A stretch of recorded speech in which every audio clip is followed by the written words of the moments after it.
আসসালামু আলাইকুম, welcome to Romen's badminton hub. আশা করি আপনারা সবাই ভালো আছেন। তো ইদানিং মার্কেটে একটা মিসকনসেপশন দেখতেছি, চারিদিকে ছড়ায় দেওয়া হয়েছে যে স্ট্রিং এর সাউন্ড হলেই র্যাকেটটা ভালো। এখন এটা অনেকে এসে কমপ্লেন দিতেছে যে ভাই আমি অমুকের কাছ থেকে র্যাকেট কিনছি, মানে স্ট্রিং এর সাউন্ড দেখছি একরকম, এখন আসে খেলার পরে দেখি সাউন্ড আরেক রকম। এটা তো ভাই ব্যবসায় আরেকজনের নামে, আপনি তো মনে করেন যে কমপ্লেন করে লাভ নাই। এখানে তো দিন শেষে আপনার দোষ, আপনি কেন বুঝা নিয়ে আসেন নাই, ঠিক আছে? তো এটা আমি একটু ক্লিয়ার করে দিই সবাই। এই দেখেন এখানে সেম র্যাকেট, দুইটাই সেম র্যাকেট, ঠিক আছে? কিন্তু স্ট্রিং দুইটাতে ডিফারেন্ট, এটাতে কপি স্ট্রিং লাগানো আর এটাতে অরিজিনাল। এটা কাওয়াসাকি স্ট্রিং, ঠিক আছে? আর এটা ইওনেক্স এর উগান্ডা ভার্সন, মাত্র 150 টাকা নিচে এই স্ট্রিং, মানে আনবিলিভেবল। আমার নিজেরও বিশ্বাস হয় নাই। দেখেন সাউন্ডটা কিন্তু একদম কাছাকাছি। এখন এই স্ট্রিং এর সাউন্ডের জন্য কি র্যাকেটের পারফরমেন্স খারাপ বা ভালো হয়ে যাবে? কখনোই না। উল্টা আর আপনাদের করা হয় কি, কারণ ওই চিকন স্ট্রিং যেগুলো আছে 0.661 mm, 0.63 mm, এই চিকন স্ট্রিং গুলা আপনি যদি একটা 500 টাকার র্যাকেটও লাগান, সেম সাউন্ড বাইর হবে, ঠিক আছে? কারণ এটা এতটাই চিকন, এটা বানানোই হয়েছে সাউন্ডের জন্য। এখন আপনাদের ওই চিকন স্ট্রিং দেওয়া সাউন্ড মাউন্ট শোনানো হয়, পরে যখন আপনি অর্ডার করেন অনলাইনে, এটা ক্যাশ অন ডেলিভারিতে যায়, তখন আপনারা দেওয়া হয় অন্য স্ট্রিং, ঠিক আছে? বা ওই স্ট্রিংটাই দেওয়া হয়। আপনি ওই স্ট্রিংই নিলেন, আমি ভাবলাম সাউন্ড ভালো পাইলেন, কিন্তু ছিঁড়ে যাবে 2 দিন পরে।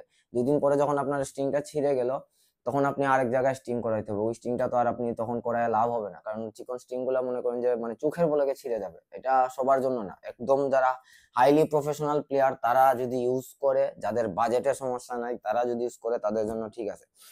তো আমি মূলত ভিডিওটা করতেছি এই কারণে, যেন আপনারা একটু কাইন্ডলি এই ধারণাটা মাথায় রাখেন, স্ট্রিং এর সাউন্ডের জন্য কখনোই র্যাকেটের পারফরমেন্স ভালো হবে না, কোনোভাবেই না। এই সাউন্ড শুনাইয়া আপনাদের মনে করেন যে যত বাজে র্যাকেট আছে ওইগুলা ধরায় দেওয়া হইতেছে, ঠিক আছে? এটা জাস্ট সেল করার একটা মনে করেন যে একটা সিস্টেম, আর কিছু না। এখন মনে করেন যে আপনি ওই কেবিএস কাওয়াসাকির এই স্ট্রিংটা নিবেন, এই স্ট্রিং সম্বন্ধে আপনাদের কোনো ধারণা নাই, আমরা মার্কেটে নিয়ে আসছি যেহেতু, ঠিক আছে? তখন আপনি শুনতে চাইলেন যে একটা আইডিয়া দিলাম, হ্যাঁ ভাই এই স্ট্রিংটার সাউন্ড এরকম হইতে পারে, ওইটা ডিফারেন্ট সাবজেক্ট, ঠিক আছে?